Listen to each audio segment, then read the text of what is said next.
5 साल बाद उसकी कॉल आई और कहने लगी कि प्लीज़ मुझे माफ़ कर दो। मैंने तुम्हारे साथ बहुत गलत किया जिसकी सज़ा मुझे मिल रही है, लेकिन हालात मेरी बस में नहीं थी। एक तरफ घर वालों की इज्जत थी और दूसरी तरफ हमारी मोहब्बत थी। मैं घर वालों की इज्जत बर्बाद करके हमारी मोहब्बत को आबाद नहीं कर सकती, इसलिए मुझे हमारी मोहब्बत की कुर्बानी देनी पड़ी। मैंने तुम्हारे साथ बहुत गलत किया जिसकी सज़ा मुझे आज भी मिल रही है। मेरे शौहर मुझसे मोहब्बत नहीं करता। तुम मेरी बहुत ख्याल रखती थी, मगर वो नहीं रखता, बल्कि वो मुझे गालियाँ देता और मारता है।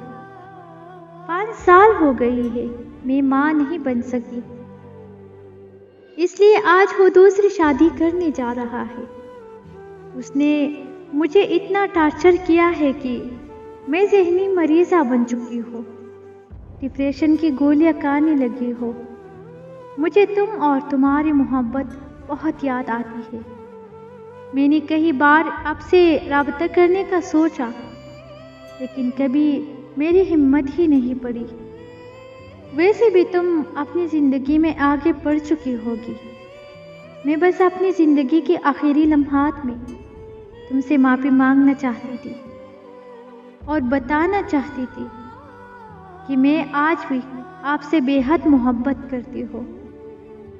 इससे पहले मैं बोलता कि कॉल बंद हो गई और फिर दोबारा कभी मेरा उससे राब्ता नहीं हो सका।